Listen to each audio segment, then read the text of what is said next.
할렐루야. 우리 좌우로 인사하실 때 성령께서 당신과 함께 하십니다. 네, 성령께서 우리와 함께 하시는 줄 믿습니다. 오늘 부활절을 기념하면서 우리 하나님 앞에 예배를 드릴 때 귀한 은혜의 시간이 이루어질 줄 믿습니다.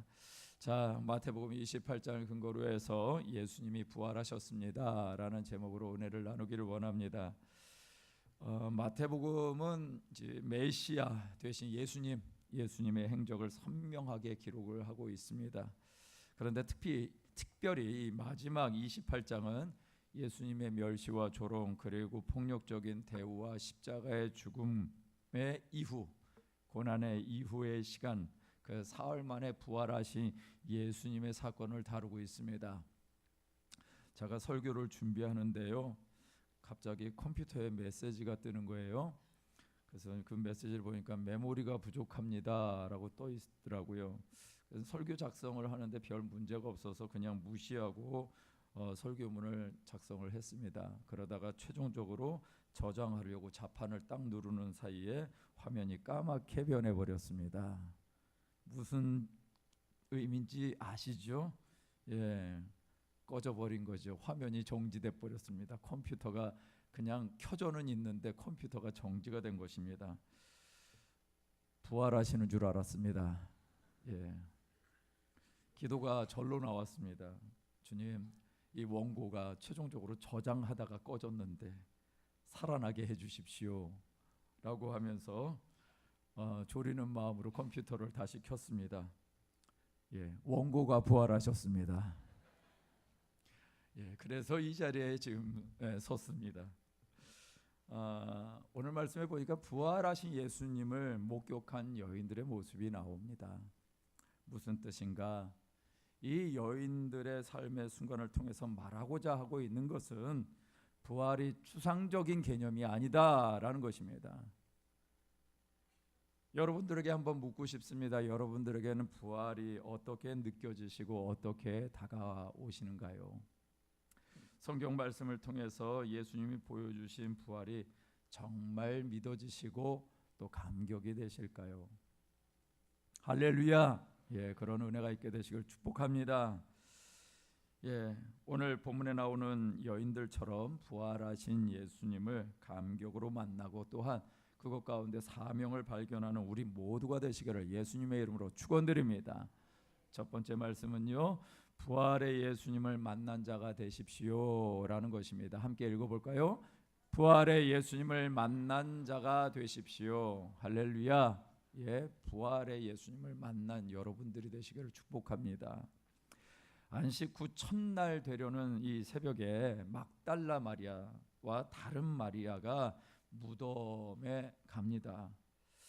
네, 무덤에 가서 예수님 향신료, 죽은 자에게 바르는 향신료를 바르러 갔던 것 같습니다. 그런데 놀라운 일을 보게 됩니다. 마태복음 28장 2절에서 4절까지의 말씀에 보니까 이상한 일이 하나 벌어졌는데 큰 지진이 일어났답니다. 근데 보니까 주의 천사가 하늘로부터 내려와서 돌을 굴려내고 그 위에 앉았는데 그 형상이 번개 같고 옷은 눈같이 희다. 지키던 자들이 있었는데 누굴까요? 경비병들이었습니다. 지키던 자들이 그를 무서워하여 떨며 죽은 사람같이 되었다라고 성경이 얘기를 합니다. 이때 이 현장을 지키던 사람 그리고 또 누군가 찾아와서 이 현장을 본 사람이 있었습니다. 이 현장 속에서 천사가 그 예수님을 맞이하려고 왔던 여인들과 대화를 하게 됩니다. 28장 5절에서 6절까지의 말씀인데요, 천사가 여자에게 말하여 이르되 너희는 무서워하지 말라. 십자가에 못 박히신 예수를 너희가 찾는 줄 내가 아노라. 그가 여기 계시지 않고 그가 말씀하신 대로 살아나셨느니라. 와서 그가 누운 곳을 보라라고 말씀하시는 것입니다. 천사의 존재와 또 예수님의 부활에 대해서 무덤에 계시지 아니하는 예수님을 직면한다라는 것, 이것이 인간적인 이해와 상식으로는 감당할 수 있는 일일까요? 그렇지 않을 것 같습니다. 그런데 우리는 너무나 많이 들어서 알고 있고 매년 이 날을 기념하여 보내고 있으니까 은연중에 당연한 것이라고 생각하고 당연히 내가 믿는 것이라고 생각하고 있는 것은 아닐까요? 실상 정말 믿고 계시는가요? 막상 여러분들이 누군가에게 질문을 이렇게 받습니다. 당신은 부활을 믿으십니까? 라고 하면 여러분은 대답을 어떻게 하시겠습니까? 할렐루야, 예, 네 라고 대답하시는 은혜가 있게 되시길 축복합니다.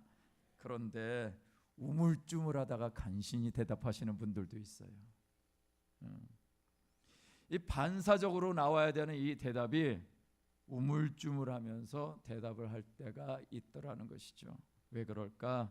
인간이 한 번도 경험해 보지 못한 사건이기 때문입니다. 이 두 여인이 등장하는데 성경에는 두 여인으로 나오는데 또 마가복음에는 세 여인으로 나오고 또 다른 복음서에는 여인들이 더 많은 걸로 나오게 됩니다. 아마 중요하게 대화를 했던 부분이 있었기 때문에 이렇게 기록을 한 것 같습니다. 두 여인이 등장하는 것 그리고 뿐만 아니라 그 두 여인에게 말한 천사가 등장하는 것도 굉장히 놀라운 일이죠. 그런데 더 놀라운 일은 분명히 며칠 전까지만 해도 처참한 모습으로 십자가에 못 박혀 죽으신 예수님이 육체의 모양뿐만 아니라 영적인 존재가 되어서 사람 눈에 보였다라는 것입니다. 이것이야말로 얼마나 큰 놀라움이겠습니까? 만약에 우리가 가까이 있는 분이, 우리가 사랑하는 분이 하나님의 때에 부르심을 받아서 천국에 가셨는데 갑자기 그분이 실제로 내 눈에 보이기도 하고 만져질 수 있는 존재가 된다. 안 놀라고 있을 수가 없죠. 만약에 그걸 보고 있다면 기절초풍한 일일 것입니다. 그런데 성경에서 그런 기절초풍한 일들을 계속해서 연이어 얘기하고 있는데 28장 9절 말씀에 보면 함께 읽어볼까요? 시작. 예수께서 그들을 만나 이르시되 평안하냐 하시거늘 여자들이 나아가 그의 발을 붙잡고 경배하니 라고 말하고 있습니다. 예수님이 등장하신 것입니다. 분명 피범벅이가 되셔서 모든 고난을 당하시고 죽으신 예수님이 그 여인들에게 나타나신 것입니다. 그리고 그 여인들에게 얘기를 하십니다. 평안하냐? 무슨 말일까요? 그들에게 평안이 있을래야 있을 수가 없죠. 그렇게 믿고 따르던 예수님이 얼마 전에 십자가에 못 박혀 죽으시고 3일 만에 그 무덤에 가서 그 예수님을 살펴보려고 했더니 안 보이니까 평안할래야 평안할 수가 없지요. 그런데 예수님이 말씀하시는 것입니다. 평안하냐고. 무슨 말이에요?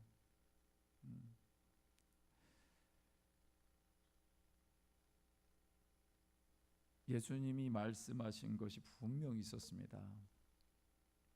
그런데 여전히 평안할 수 없는 이 현실 앞에 제자들도 이 여인들도 마음을 빼앗겨버리고 평안을 상실해 버린 것이죠. 여러분, 부활은 실제적인 사건입니다. 할렐루야. 부활은 인간의 이성이나 논리로 이해할 수 있는 것이 아닙니다.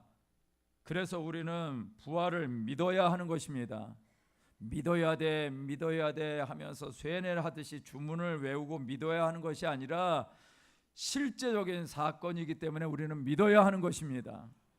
막달라 마리아와 여자들이 어떻게 했다고 성경을 말하고 있냐면요, 오늘 예수님이 나타나셨을 때 그 말씀 가운데 9절 말씀을 후반에 보면 이렇게 얘기하고 있습니다. 평안하냐고 물으니까 여자들이 어떻게 했다고요? 나아가 그의 발을 붙잡고 경배했다. 여러분, 이것이 허상이고 신기루고 어떤 영적 존재라고 했다면 그의 발을 붙잡을 수 있을까요? 없을 것입니다. 그런데 부활은 실체가 있는 역사다라고 성경이 분명히 얘기하고 있는 것입니다. 성경 몇 구절을 더 살펴보기를 원합니다. 마태복음 16장 21절 말씀입니다. 한번 읽어볼까요? 시작. 이때로부터 예수 그리스도께서 자기가 예루살렘에 올라가 장로들과 대제사장들과 서기관들에게 많은 고난을 받고 죽임을 당하고 제3일에 살아나야 할 것을 제자들에게 비로소 나타내시니라. 몇 구절 더 읽겠습니다. 17장 23절입니다. 시작. 주님을 당하고 3일에 살아나리라 하시니 제자들이 매우 근심하더라. 20장 19절도요. 이방인들에게 넘겨주어 그를 조롱하며 채찍질하며 십자가에 못 박게 할 것이나 제3일에 살아나리라. 26장 32절도요. 그러나 내가 살아난 후에 너희보다 먼저 갈릴리로 가리라. 할렐루야. 지금 계속해서 반복되어지는 말씀이 무엇일까요? 3일 만에 살아나리라. 3일 만에 살아나리라. 예수님은 누누이 말씀하셨습니다. 앞으로 나의 무덤이 있게 될 것이야. 그런데 누군가가 무덤에 와서 나를 막 달라고 한 떼쓰는 여자가 있을 거야. 할렐루야. 막 달라고 떼쓰는 여자가 이름이 뭘까요? 막달라 마리아였습니다.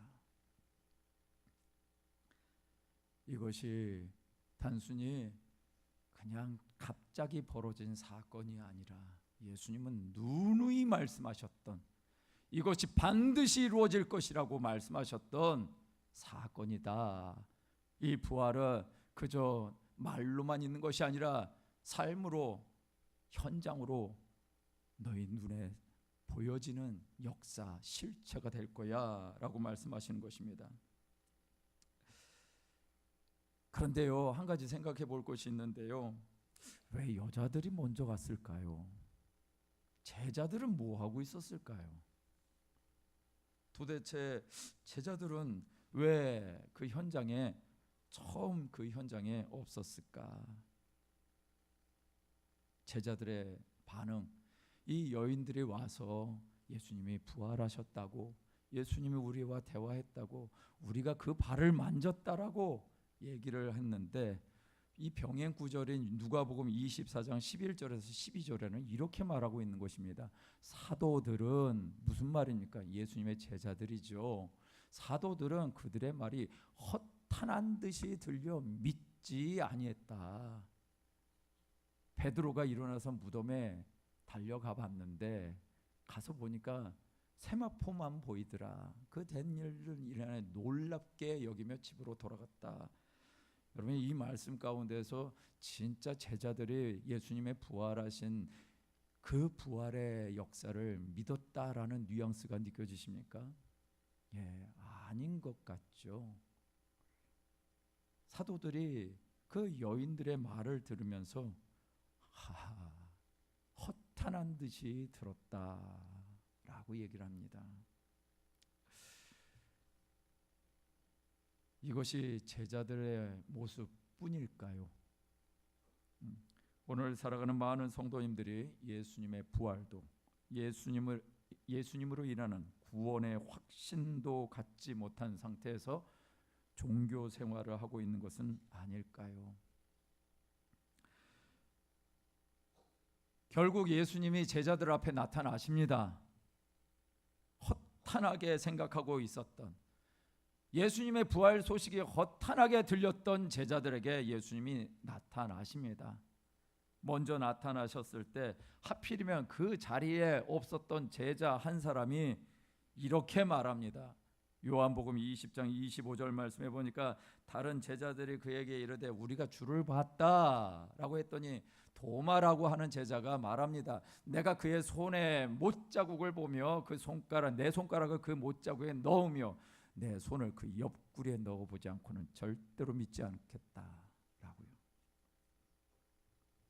그런데 27절에 보니까 예수님이 나타나십니다.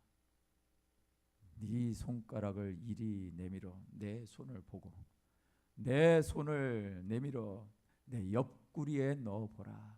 그리하여 믿음 없는 자가 되지 말고 믿는 자가 되라 라고 말씀하시는 것입니다. 예수님의 부활은요, 죽음의 권세 아래 비참한 삶을 살아가고 있는 모든 인간들의 소망이 되는 것인 줄 믿습니다. 이것을 믿는다면 이 소망이 내 삶의 영역에서 드러나는 놀라운 역사와 기적이 되어지실 것입니다. 이 부활의 믿음을 진짜로 가지시는 저와 여러분 되시기를 주님의 이름으로 축원드립니다. 예수님을 만나셔야 됩니다. 예수님을 만나셔야 됩니다. 예수님은 저와 여러분들을 만나 주십니다. 할렐루야. 두 번째는요, 결정적인 진리를 갖는 자가 되십시오라는 것입니다. 함께 읽겠습니다. 결정적인 진리를 갖는 자가 되십시오. 여인들이 놀랍게 등장하는 천사의 말, 그 말을 듣습니다. 28장 6절에 보니까 그가 여기 계시지 않아요. 그가 말씀하신 대로 살아나셨습니다. 와서 그가 누웠던 곳을 보십시오라고 얘기하는 것입니다. 주님이 무덤에 계시지 않는다는 말을 듣습니다. 그러나 어떻게 천사의 말을 듣느냐에 따라서 상황은 완전히 달라지는 것이죠. 무슨 말이냐? 시신이 없는 것으로 이해할 것이냐, 예수님이 부활하셔서 안 계시는 것으로 이해할 것이냐에 따라서 확 달라진 것입니다. 시신이 없는 것으로 이해하면 이 시신이 없어진 것으로 인하여 눈물을 흘리는 존재가 될 것입니다. 그러나 예수님이 말씀하신 대로 부활하셨다라는 것을 믿는 사람이라면 어떻게 반응할까요? 여러분, 빈 무덤이 있다라는 것이 기독교가 진리의 종교라는 사실을 증명하는 것이 되는 줄 믿습니다. 이것을 그래서 의심하게 만드는 사람들이 성경에 나옵니다. 마태복음 28장 11절에서 15절까지의 말씀에 보니까 그 죽은 사람처럼 떨던 그 경비들이 결국은 대제사장이 가서 보고를 합니다. 그랬더니 그들이 장로들과 함께 모여서 의논하고 군인들에게 돈을 많이 줬다고 합니다. 대제사장이 고안을 합니다. 그의 제자들이 밤에 와서 우리가 잘 때 그를 도둑질해 갔다라고 말하라고. 그러면서 이어지는 얘기가 이런 말이 이어집니다.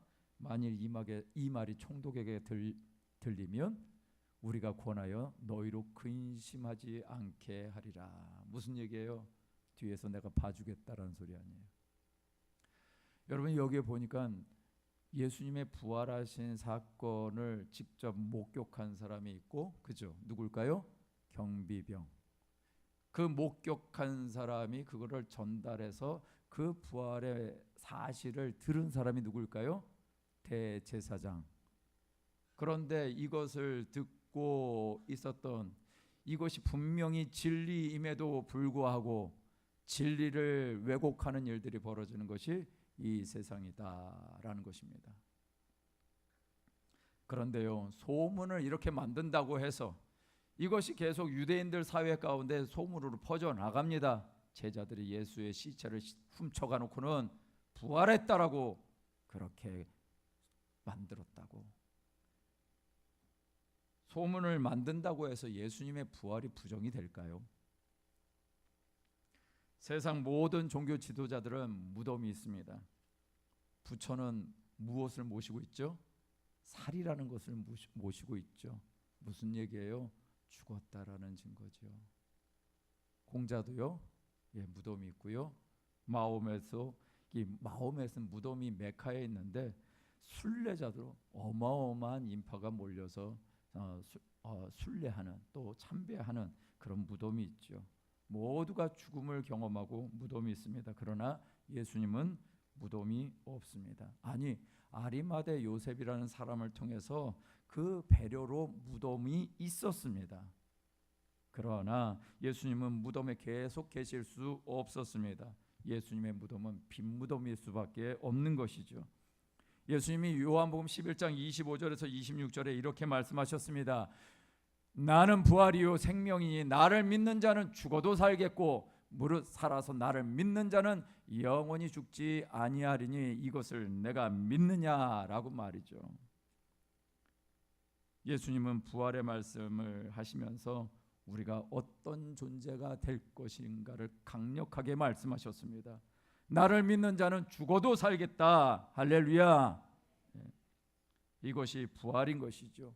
심지어 무릇 살아서 나를 믿는 자는 어떻게 된다고요? 영원히 죽지 않을 거다. 이렇게 강력하게 주님은 말씀하셨습니다. 왜요? 왜 주님이 이렇게 말씀하셨어요? 그냥 연설하시려고요? 아니요. 이게 진짜야. 이것이 부활의 능력이고 이것이 부활의 실체야 라는 것을 알려주시기 위함 때문이었습니다. 부활은요, 모든 믿는 사람들의 최후의 소망일 뿐만 아니라 현실을 살아가는 성도들에게도 소망이 되어지는 것인 줄 믿습니다. 그런 부활의 소망을 실제가 되어진 사람들이 어떻게 살 것인가가 바로 저와 여러분들이 너무나 잘 아시는 이 마태복음의 끝에 있는 말씀 18절부터 20절까지의 말씀입니다. 함께 읽겠습니다. 시작.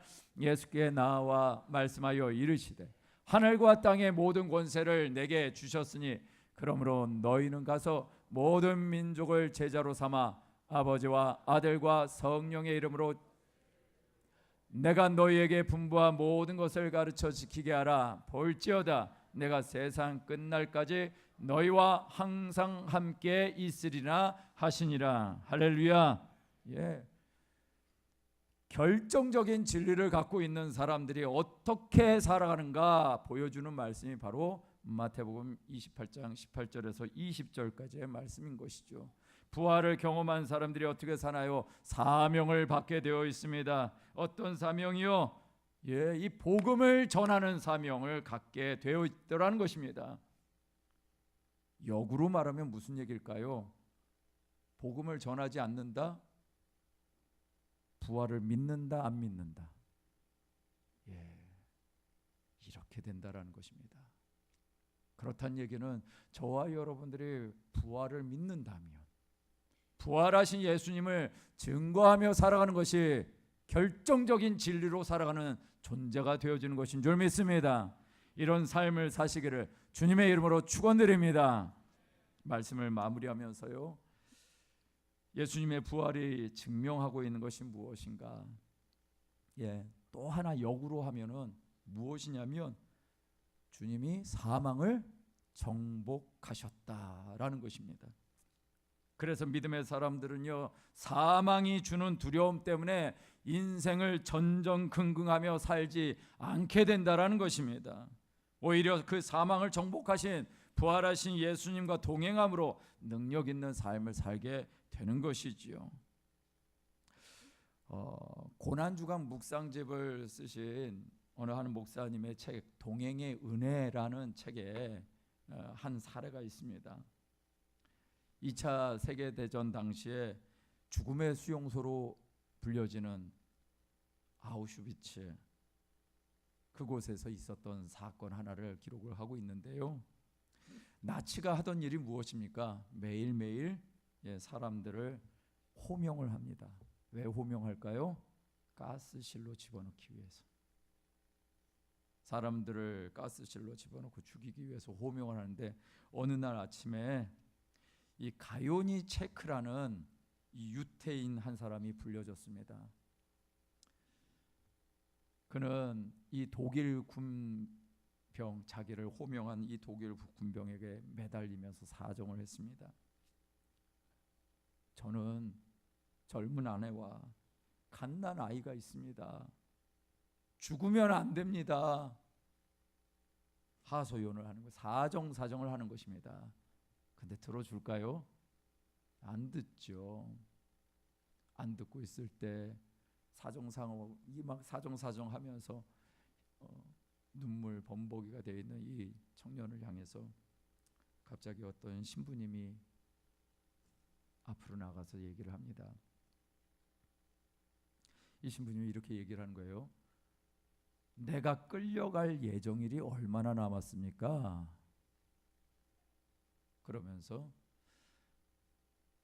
언제인지는 몰라도 이 청년과 순서를 바꿔주십시오 라고 한 것입니다. 어떻게 됐을까요? 그날 그 신부님은 가스실에서 죽었습니다.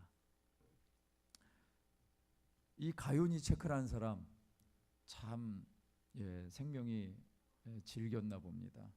결국 연합군이 해방시킬 때 살아남았습니다.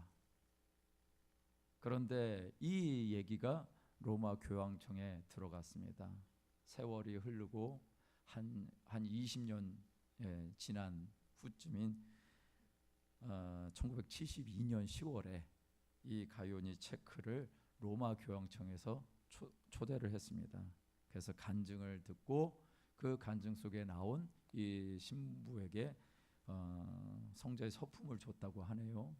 그런데 그때 말한 이 가요니체크의 간증이 이렇습니다.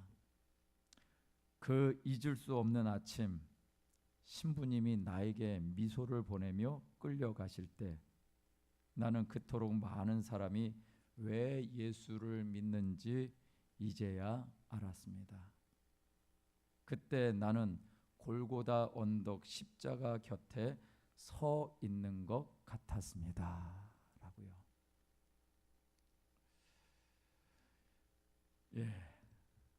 죽음을 두려워하지 않는, 세상이 감당할 수 없는 사람, 이 땅에 있다라는 것입니다. 디모데후서 1장 10절 말씀 한번 읽어볼까요? 디모데후서 1장 10절 말씀입니다. 시작. 이제는 우리 구주 그리스도 예수의 나타나심으로 말미암아 나타났으니 그는 사망을 패하시고 복음으로써 생명과 썩지 아니할 것을 드러내신지라. 할렐루야. 주님이 나타나셨습니다. 어떻게요? 부활하신 모습으로 나타나셔서 사망을 패하셨고 또 썩어 없어질 것들이 변하는 것을 우리에게 실제로 보여주셨습니다. 히브리서 2장 14절에서 15절 말씀이 있는데 이것도 함께 읽겠습니다. 시작. 자녀들은 혈과 육에 속하였음에 그도 또한 같은 모양으로 혈과 육을 함께 지니심은 죽음을 통하여 죽음의 세력을 잡은 자 곧 마귀를 멸하시며 또 죽기를 무서워함으로 한평생 매어 종노릇하는 모든 자들을 놓아주려 하심이라 라고 말씀하고 있는 것입니다. 예수님이 무엇을 위해서 부활하셨다고요? 사망의 권세 잡은 자 마귀로부터 저와 여러분을 자유케 하시려고 예수님이 부활하셨습니다. 죽기를 무서워함으로 한평생 죽음에 종노릇하는 인생이 아니라 그러한 죽음에 떠는 인생들을 살려내시려고 주님이 우리를 위해서 부활하셨습니다. 이것이 예수님의 꿈이었습니다. 이 꿈이 이루어지는 기적, 부활이 내 삶의 결정적인 진리가 되시는 저와 여러분 되시기를 주의 이름으로 축원드립니다. 이 부활의 예수님을 만난 자유의 사람, 그것이 바로 저와 여러분의 모습이 되시기를 주님의 이름으로 축원드립니다. 좌우로 인사하시겠습니다. 예수님이 당신을 위해 부활하셨습니다.